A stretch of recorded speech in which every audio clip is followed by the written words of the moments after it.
Hello, we wanted to give everyone a chance to see some of the setup for the microbiology lab this semester, and there's going to be a lot of additional steps that will be needed to get in. And if you look over here, you can see the entrance to the two microbiology labs. There is some stickers on the ground just to indicate where you can stand to try and maintain that social distancing. And there's two rooms. This one over here is Science 114. And then the next room over is Science 113. So each student is going to be assigned to a classroom, and you will also have an assigned seat that you have to continue using throughout the semester. And we placed some signs in the doorway so that you can see what the different seats are going to be like, and they're highlighted right there. And so on this sign you can see the entryway right here. And if we take a look inside the lab here, you can again see some of the social distancing signs on the floor, and each seat that is going to be occupied by a student is marked on the floor right here. And so if we look at our map right here, we're coming in through this doorway, and then the seats are spread out with a few students on each row. And when you're coming into the lab, one of the things that we do recommend is we'll be coming in row by row, and we're going to be seating the students in the front of the class. So we're going to ask that you enter and come along the back of the lab room and go around, and then we'll be filing in one row at a time for this process. So again, this is just one of those procedures that we're trying to use to maintain some social distancing as we come into the lab. So just to show you, we would come in through the back here and walk along the back of the room here and go all the way over. And then the students in the first row would be coming in and seating in their appropriate seats there. So this is our second lab where students will be. The first one, Science 114, does have the label that says Microbiology Lab, and this one is labeled Biology Lab. And if we take a look again inside of this room here, we'll be asking students to come in, same kind of procedure here, to walk in along this side and then go in through row by row so that we can get that social distancing maintained in both of our lab rooms. And notice there is also a student that's going to be sitting in the front row in both rooms here.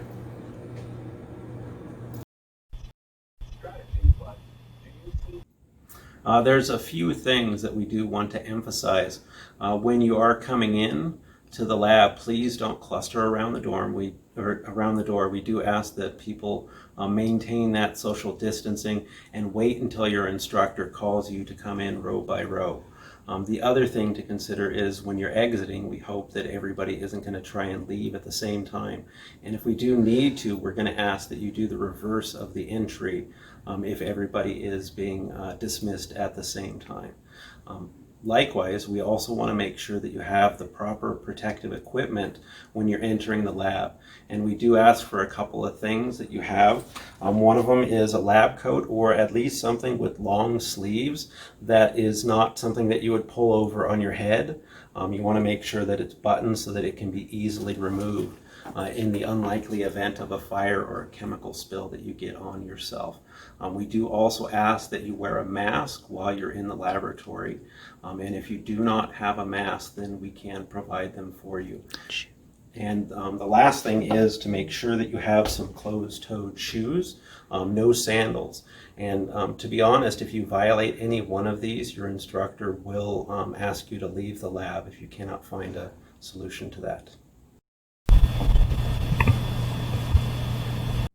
So we wanted to show everyone a little bit about what you can do when you are actually at your bench. And one of the first things that you want to do when you come into the lab is you want to make sure that you do bleach your bench top. And so you want to make sure that you squirt the area down thoroughly, and then take a paper towel, and we want to wipe it, but we don't want to wipe it until it's dry. So just sort of generally coating the area there and let that bleach sit for a while. And that's going to work to help disinfect some of the microbes that might be contaminating the surface of your bench.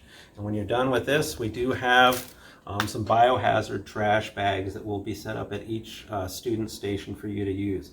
The other thing that we ask is that before you start doing work with anything, we do have some disinfecting wipes that you can use, and we ask that you wipe down anything that might have been touched or your chair that might have been sat in before and after you're going to be using this. So if we were to look at this station right here, you would want to wipe down things like your sink, the biohazard lid over here, some of the supplies that we'll be using in lab, and then last but not least here, we want to make sure that we do wipe down our microscope here. So the knobs that you're going to be using on the sides of the microscope here, the power switch right there, and the one thing we ask that you don't do is please don't wipe the lenses, because that can scratch the glass in there.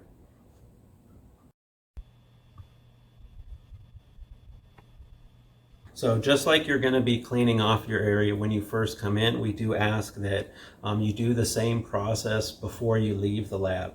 And so go ahead and bleach your desktop and dispose of that in the biohazard. Wipe down anything you might have touched in the lab. And likewise, you also want to make sure that you wipe down your chair and anything else that you might have touched. When you come into the lab, our plan is to have each station set up with the materials that you're going to be needing for the day. So hopefully everything will be in the location where you're going to be sitting. And again, our goal here is to reduce the amount of close contact you might have with other people in the lab. When you're leaving, if you need it, there is also some hand sanitizer and some more wipes to disinfect your area if you need them. One of the protocols we're going to try out is when you do finish wiping down your microscope with your disinfecting wipe, to go ahead and put the bag over it, and we hope that this will serve as sort of a signal to other people that the microscope has been disinfected after use. The last thing that we really want to emphasize is, just like we're trying to reduce the amount of stuff that you're going to have on your desktop by setting this up, we do ask that you do not bring extra supplies to the lab. So backpacks, if you can leave those in your car or at home, that's going to be great. If you bring in a lab manual, it is actually recommended that you wipe off the surface of the lab manual when you are finished using that. But obviously things like cell phones we don't want to have out in the lab, and just try and use some common sense in terms of when you're coming to the lab, reduce what you're bringing with you. So I just wanted to say thank you for your cooperation this semester, and again emphasize that if you do have any questions, please don't hesitate to contact your instructor. And keep in mind that these rules are subject to change as we go through and find ones that aren't working and hopefully find solutions for those problems. Thanks again.